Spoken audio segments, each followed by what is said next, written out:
So I'd like to talk about why we are, as human beings, fundamentally not inclusive and not empathetic, and how it actually takes effort for people to be inclusive or empathetic, right? If you go back to evolutionary biology, there is a lot of evidence how tribalism helped you survive more than being non-tribal, so to speak. Right? We wanted to identify with some group or some subgroup or whatever, right? So people say, hey, I'm from this school, or I'm from that city, or I'm from this caste. So there is a very, very deep-rooted psychological need for us to identify with certain groups.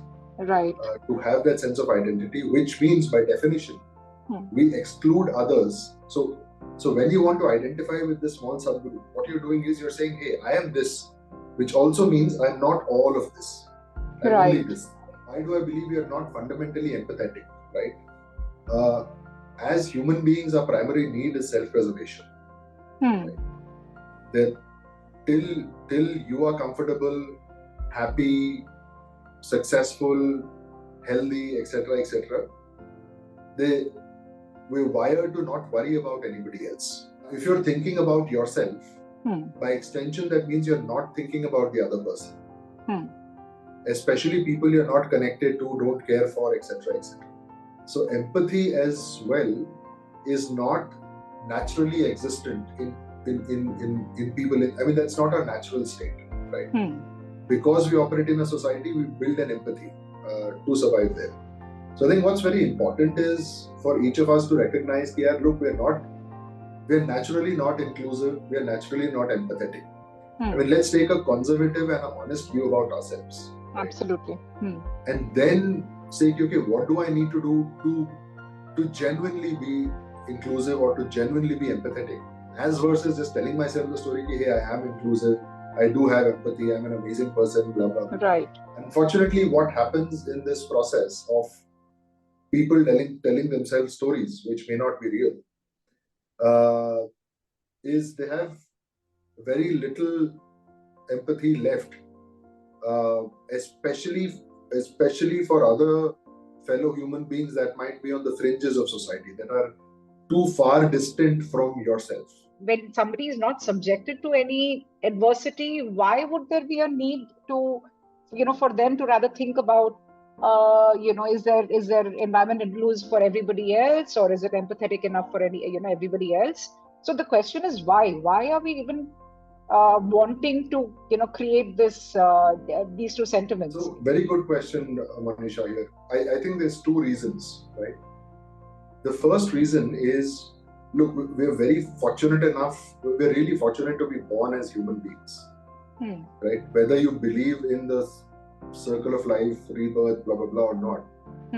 We could have been a tree, we could have been a lizard, we could have been an amoeba, but we're fortunate to be born as human beings, right? What is the one thing that differentiates human beings from primates, right? Primates are only reacting to the world around them.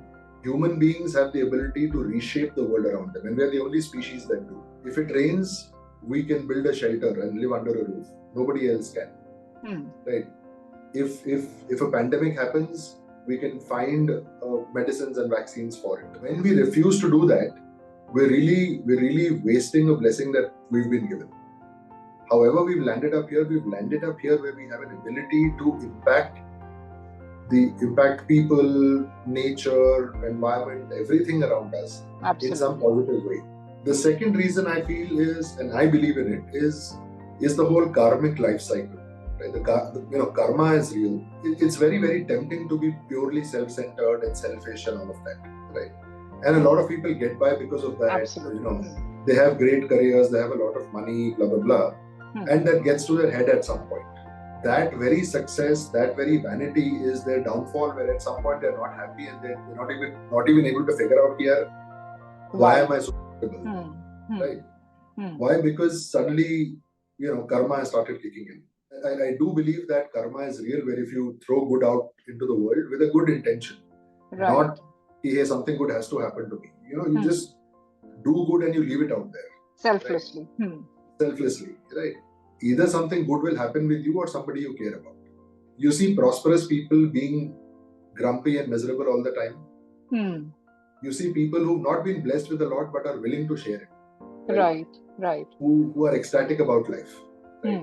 And then you say here, somewhere there is some kind of a balance that is happening. You've grown up in a traditional, manner. You've done the corporate, stint here, and then gone outside. So how has it been for you back here in India? What did you realize? Sad reality is, unless people face some kind of a disorder or disability themselves, or they see it really close, they don't tend to appreciate the level of challenge that is involved in dealing with a disability or a disorder or whatever. I don't want to be unempathetic towards our nation.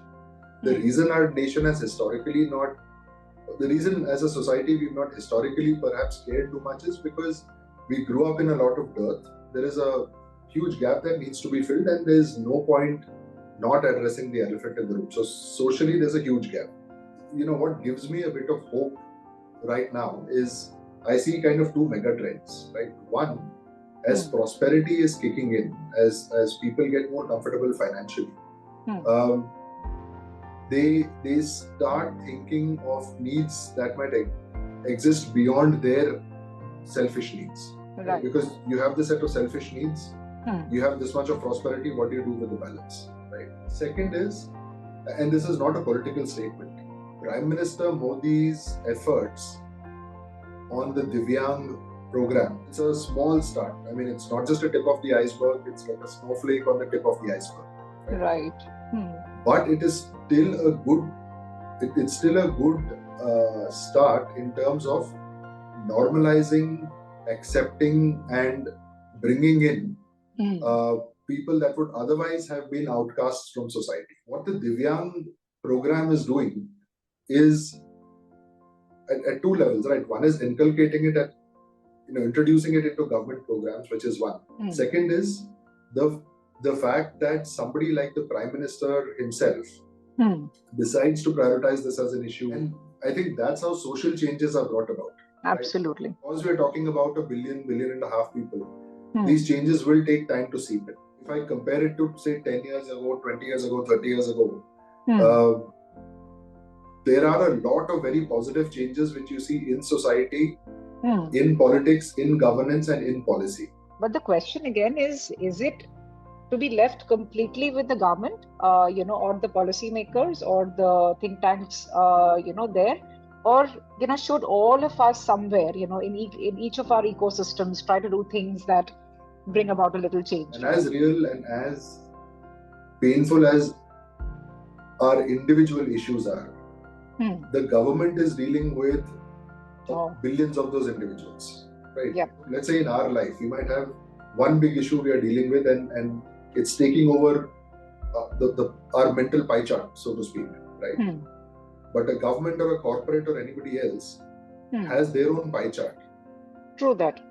Where our cause could just be one small sliver. I am a big fan of the idea that solutions should emerge from society or the private sector and then find their way into policy and government, right? This as an idea is something that receives a lot of pushback because people want to outsource their pain. So people tend to externalize very actively because that's a convenient thing to do, that's a lazy thing to do. That reframing of question doesn't happen, and I found that extremely powerful. What do I need to do this? Jo reality hai wo hai. Right. That's a process which we need to go through as individuals for ourselves. Once we have clearer thinking that comes from it, then you have to collate around getting your voice heard. That's the project that I co-founded, India Pride Project, right? There is so much that has happened around it that everybody from BBC to Washington Post, everybody's talking about it, right? That's a good thing. I don't think my father could have ever given that a shot because he was struggling with everyday life. His father could not even have imagined it in his wildest dreams. Why? Because he was a blind farmer. I see us as the generation that is finally born and in fact, especially the next generation.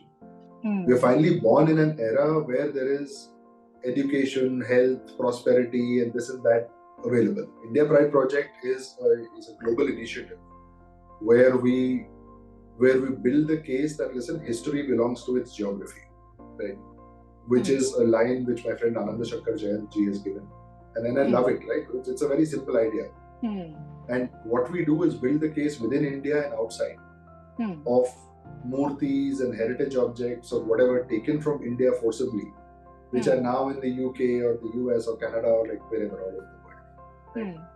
And we're like, dude, you've got to give these back to us, right? We've been very successful in that voice being heard, which has also been reflected in numbers in our. I mean, just to give you an example, between 1947 and 2013, India brought back a total of 13 objects, 13. Since then, the number is almost 500 in the last 10 years. Right? Due credit to the government and the leadership that truly believes symbols are important. I mean, why is a flag important, right? It's a small piece of cloth. Right. It's important because it represents something. It's a symbol for something. Why is an Apple logo worth a few $1 billion or a Coca-Cola logo worth a few $1 billion? Right? And I'm like, if corporates can worry about their symbols as a nation, why can't we? And then it was just a question of, look, somebody's got to do it. Nobody else is doing it, so we might as well do it. Anuraag, I don't know if you believe in the depth of what you've done, but what you're leaving behind is a legacy for probably others to follow. If I had to ask you the 2 or 3 things, right, that you individually are trying to do, or would like to do to make this world a little better, place for you around, for your children around, what would those 2 things be, for you in your lifetime? It's a good question and something that I've thought about a lot. I'm a big fan of this whole idea of kartavya bhav, right? Which is to understand your responsibility and play that responsibility, or to take responsibility even for basic stuff. Okay. Right? Something as basic as that if you messed up, do you actually say sorry? Right?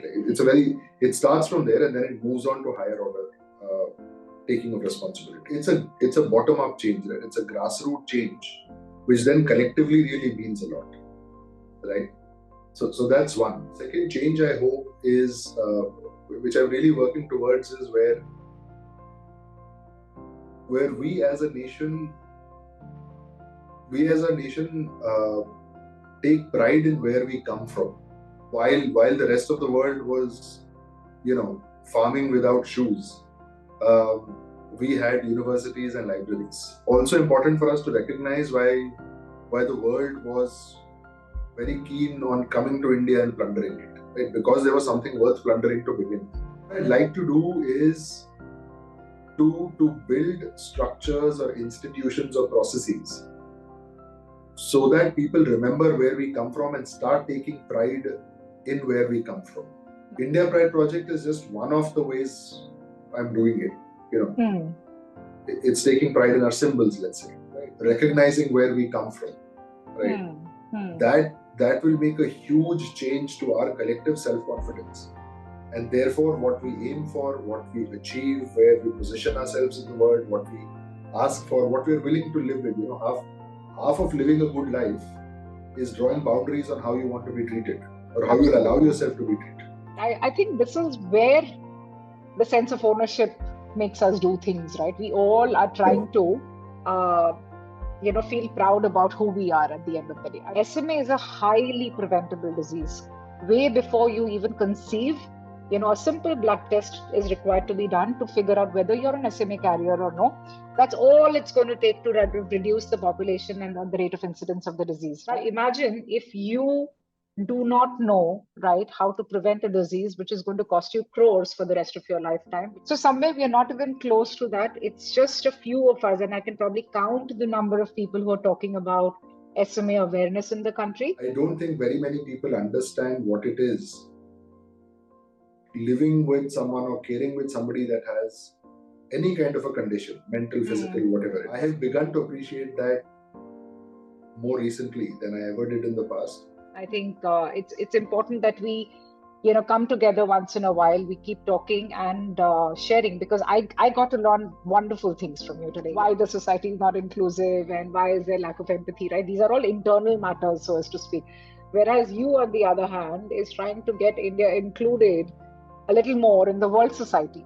hats off to you individually and kudos to you guys, to SMA parents, for doing what you're doing.